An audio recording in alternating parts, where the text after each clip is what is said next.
Hello, my name is Keshwani. That's Keshwani, Keshwani. I have been solving math problems for GMAT out of this book here, the GMAT Review, the official guide. If you do not own this book already, purchase one immediately. You should be able to find it at mba.com. The problem that I'm about to solve is the one that you will find on page number 182, problem solving number 226. Let's take a look at it. They give you a picture and they tell you that the value of z, the angle z, is 50. So let me draw the picture first.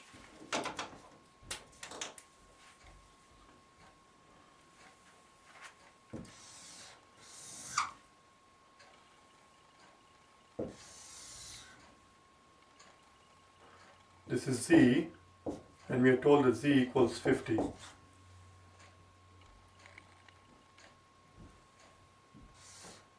This is 90-degree angle we are told, and that's about it. The question is, how much is x plus y? This is angle y, and this is angle x right here. So let's do it together then. Let me rewrite this z here so it doesn't annoy us.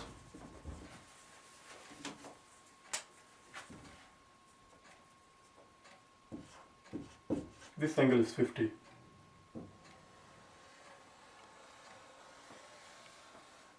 This angle is 50. So I'm going to start then. Instead of trying to figure out this y all by itself, let's see what happens here. I'm going to chop it up a little bit.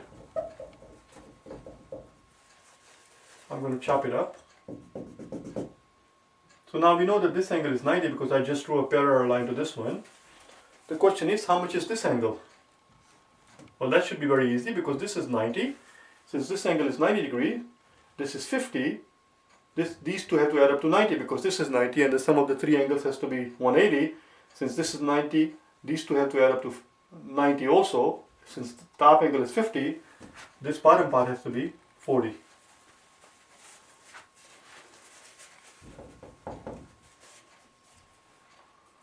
This bottom part has to be 40.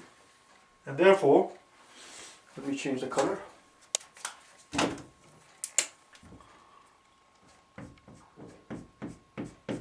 Therefore, this angle here, the 90-degree angle, is this part right here. And therefore, the y that they're calling is simply 40 plus 90. I'm going to make a note here. Y is this 40 degree plus a 90 degree. Now, how did I find this 40 degree? That was very simple because when I drew the parallel line to the x-axis, this is 50 and this is 90 degrees, so this has to be 40. So y was very straightforward. Let's see if we can figure out the x. The way you're going to figure out x is to realize that if you have two parallel lines, and if you have one angle here which is 40, then this angle also has to be 40. And that's what it is. Think of it as two parallel lines. There is a parallel line here, there is a line here, and this line right here is this line that I drew right here. If this angle is 40, this angle also has to be 40. This angle has to be 40. Don't worry about what they call in geometry. It's not necessary. Nobody's going to ask you in the exam the terminologies for it. Just understand it. So if this angle is 40, then x has to be 140. X has to be 140 because x plus 40 has to add up to 180. That's all. So x is 140. Y is 130. And x we just found out is 140. So 270 is the answer. Answer is D. And that's all. And that's all there is. I hope you found it helpful. If you wish to hire me for personal private tutoring, face-to-face tutoring, I'm located in Connecticut. Or if you wish to buy a solutions manual from me for this problem in this book, so any of these problems, or if you wish to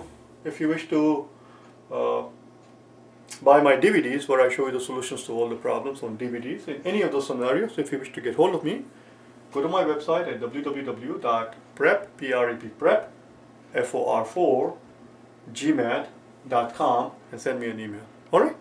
Thank you.